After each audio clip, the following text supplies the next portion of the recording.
All right, all right. Hey, friends, David Fisher here from the David Fisher Show, where we are trying to get a little bit better today than yesterday, and we are doing that together. Certainly cannot do it alone, so thank you for tuning in, and certainly want to acknowledge and appreciate your time today. So, one of the topics that I thought would be worthwhile to chat about today is, well, let me ask you this.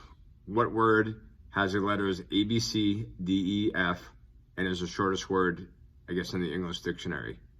A, B, C, D, E, F, shortest word.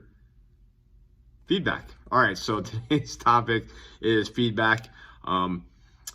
This is something that I actually thought about the other day as I was receiving feedback from a friend that was talking about my podcast. And I thought, all right, well, the way that I receive feedback today is a lot different than the way that I used to receive feedback. So it was something that I used to take very personally, meant there was something wrong with me.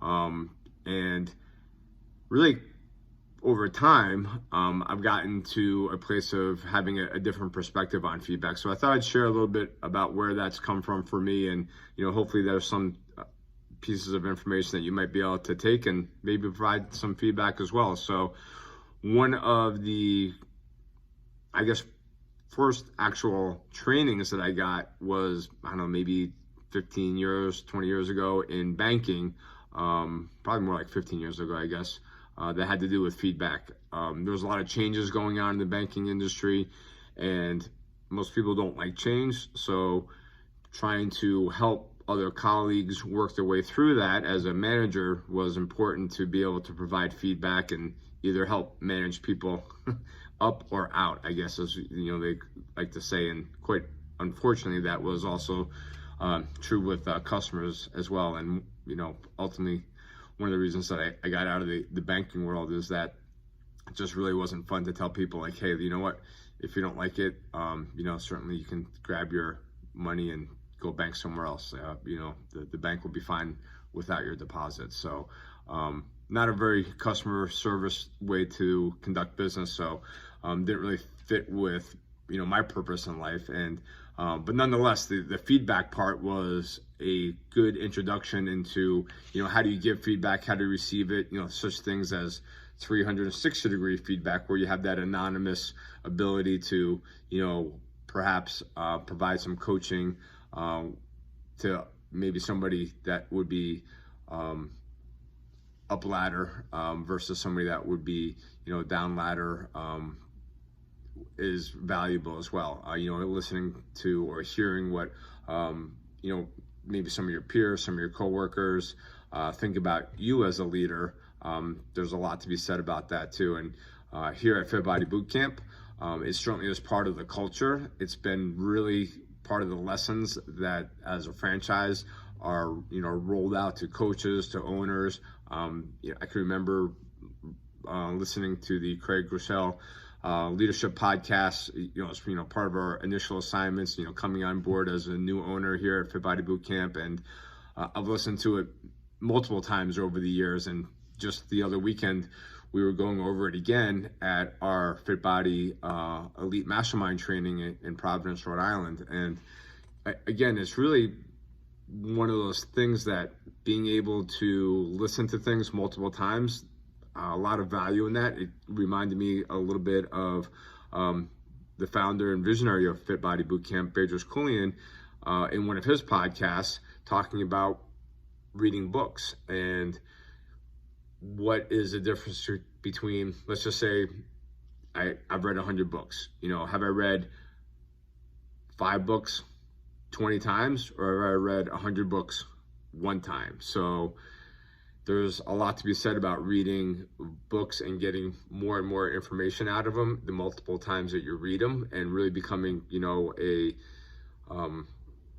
person of knowledge on that subject matter, versus for me, a lot of times it'd be like, hey, I just want to read this book just to say that, okay, now I've read the book, and not really taking the value out of that. So sometimes I have to reassess things and say, okay, well, here is a different way to approach this. And listening to the Craig Groeschel leadership podcast over and over again has helped me to probably have a little bit different perspective. He talks a lot about the Oh my gosh. So one of the feedbacks that I got was, hey, in your podcast, why don't you change the angle of your camera or your lens so you're not looking up and down all the time, you're looking directly at the audience. So there we go. That's taken care of. Thank you for that feedback. And then also, you know what, you have some notes. That way you can actually know what you're saying or have points that you can reference. So here are the notes. They look like they're in hieroglyphics, but I'm actually able to decipher those. So good news there. But one of the things that we talked about in our elite training mastermind is separate the do from the who. And this is something that Craig talks about. And boy, you know, it just resonates each and every time that I hear that, because so much of how I used to receive feedback was like a personal attack. If you're saying that I could be doing something better, what I heard you saying is that I'm doing something wrong. So being able to separate the actions from the identity has been really a game changer for me. So, you know, the fact that somebody says, hey, you know, why don't you take some notes? Why don't you change the camera angle? Hey, that's great feedback. It's specific. It's something that I can, you know, take action on and say, oh, okay, you know, here's my notes. Here's a different camera angle. What do you think? You know, how did that come across? So certainly appreciate that. And also where it comes from too. Like it has to be somebody that you actually trust their opinion or you value what they have to say. So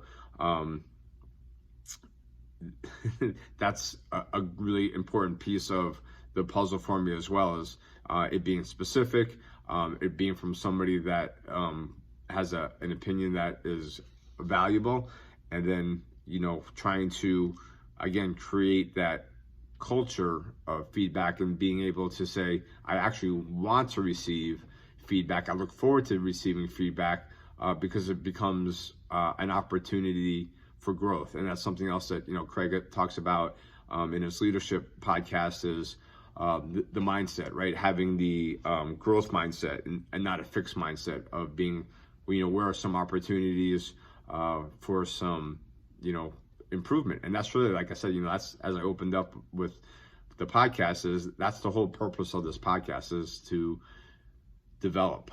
So it doesn't always need to be something that I had to take personally. So it can be very much of, oh, okay, great. You have a different perspective.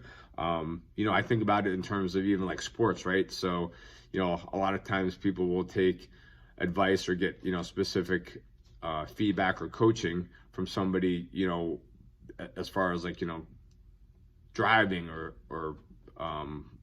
you know, different mechanics in sports, and it doesn't necessarily, you know, become personal. I remember, you know, taking golf lessons and, you know, trying to swing the club correctly. It was actually kind of painful. I'm like, oh my gosh, if this is how I'm supposed to actually be swinging a golf club, like it shouldn't hurt. Like, you know, not necessarily that it's, you know, something that I spend a lot of time getting better at, but getting that feedback doesn't necessarily become a personal attack of, oh, I'm a bad golfer. I just know that in order to get better at something, I need to practice correctly. Because if I keep practicing the wrong way, then I'm just going to keep doing the wrong thing, right? I mean, like same like, you know, with swinging a baseball bat, like you may not be able to see what you're doing, but having that different perspective, that second set of eyes, is a great tool to say, you know, you're dropping your elbow, or, you know, whatever it is that you're doing is, here's some things that you can do to improve. So that's been a big learning curve for me, because really as a kid, that was not something that was positive. It was always, you know, even having a catch with my dad, it was always, hey, you know what, you don't have two hands on the glove, you need to get your knee in front of the ball. And doing something fun, like having a catch, turned into, you know, a lesson on the fundamentals of baseball, which, you know, as a kid, obviously was not well received. So I think that for a lot of reasons, really kind of created a negative space for me in my own head, as far as like, how am I going to receive feedback? Because if it's going to be received as being critical, then I'm not listening anymore. So I think that that's really kind of the point that I want to make, is being able to lean into feedback and, have that sense of, all right, what am I hearing? It's not so much about me personally, it's maybe more about certain actions that I can take to help improve. So that's really kind of where I want to share about feedback, and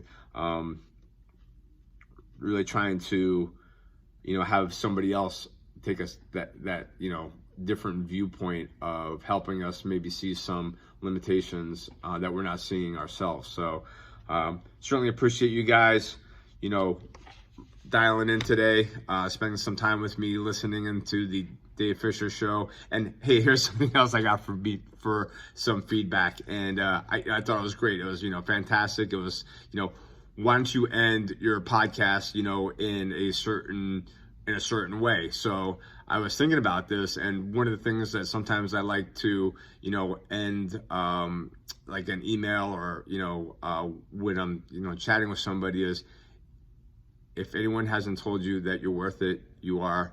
Have an amazing day. Much love. Peace. David Fisher, out.